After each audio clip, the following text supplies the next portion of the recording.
எல்லாருக்கும் வணக்கம். இந்த வீடியோ நான் என்ன சொல்ல போகிறேன்னா, உண்மையிலே அகாடமியில் படித்தது அது அவங்க பாஸ் ஆகிறாங்களா?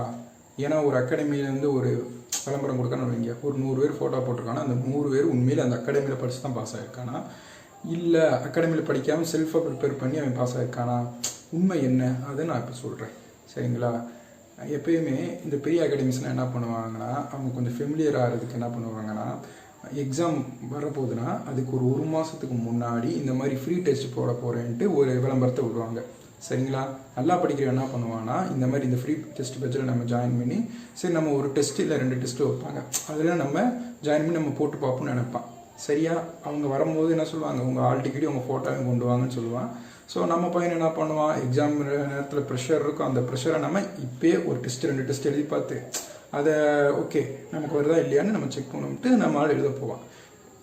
இந்த மாடல் டெஸ்ட்டு முடிஞ்சிருவாங்க, உண்மையான ரியல் எக்ஸாமும் எழுதி முடித்த பிறகு ரிசல்ட் வர டைமில் இந்த அகாடமிஸ்லாம் என்ன பண்ணோம்னா, நம்ம இப்போ கொடுத்தோம் பார்த்தீங்களா, அந்த ஆல் டிக்கெட்டையும் ஃபோட்டோவையும் இந்த மாதிரி அடித்து செக் பண்ணி பார்ப்பான், உண்மையிலே இந்த நம்பர் இருக்கிற பாஸ் ஆகிருக்கானான்ட்டு.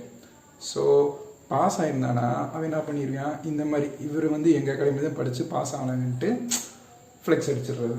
நம்மளே என்ன நினைப்போம், வெளியே இருந்து பார்க்க, பரவாயில்லையே இந்த அகாடமியில் இத்தனை பேர் பாஸ் ஆகிருக்காங்களே, இங்கே படித்த உண்மையில் நம்மளும் பாஸ் ஆகிடுவோம் போல தெரியுது அப்படின்னு நமக்குள்ளே நம்ம நினச்சிட்டு போவோம். அது உண்மை.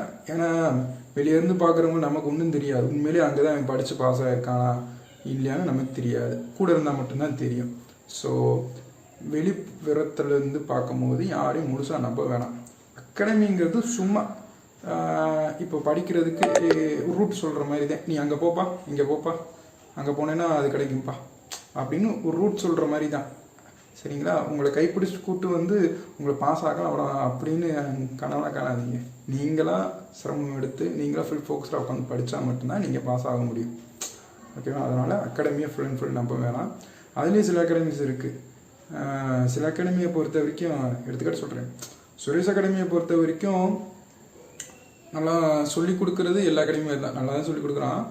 இருந்தாலுமே அவன்கிட்ட என்ன ஒரு நல்ல விஷயம்னா, டெஸ்ட்டு பேட்சுக்கு நீங்கள் ஒரு தடவை ஜாயின் பண்ணிட்டீங்கன்னா டெஸ்ட் பேட்சுக்கு காசு வாங்க மாட்டாங்க நீங்கள் பாஸ் ஆகிற வரைக்கும். அது ஒரு பெஸ்ட் குவாலிட்டி, உண்மையிலே பாராட்டணும். ஆனால் டேஃபை பார்த்தீங்கன்னா கொஸ்டின் நல்லா தரமாக தான் இருக்குது, ஆனால் நீங்கள் ஜாயின் பண்ணிட்டீங்க ஒவ்வொரு தடவையும் டெஸ்ட் பேட்ச் போடும் போதும் நீங்கள் காசு கட்டி தான் ஆகணும். நினச்சி பாருங்கள், ஒவ்வொரு டெஸ்ட்டும் இப்போ நான் இப்போ சேர்றேன்னா ஒவ்வொரு தடவையும் இப்போ குரூப் 1 டெஸ்ட்டு காசு கட்டணும், குரூப் 2க்கு குரூப் 4க்குன்னு ஒவ்வொரு தடவையும் 2000 3000 காசு கட்டிக்கிட்டே இருக்கணும் டெஸ்ட் பேட்சுக்கு. அந்த வேலையில் நான் சுரேஷ் அகாடமி நான் பாராட்டுவேன். ஓகேவா? ஸோ என்னோட புரிதல் படி நான் என்ன சொல்ல வரேன்னா, நீங்கள் அகாடமியை 100% நம்ப வேணாம். அகாடமிங்கிறத ஒரு 50% வச்சுக்கோங்க.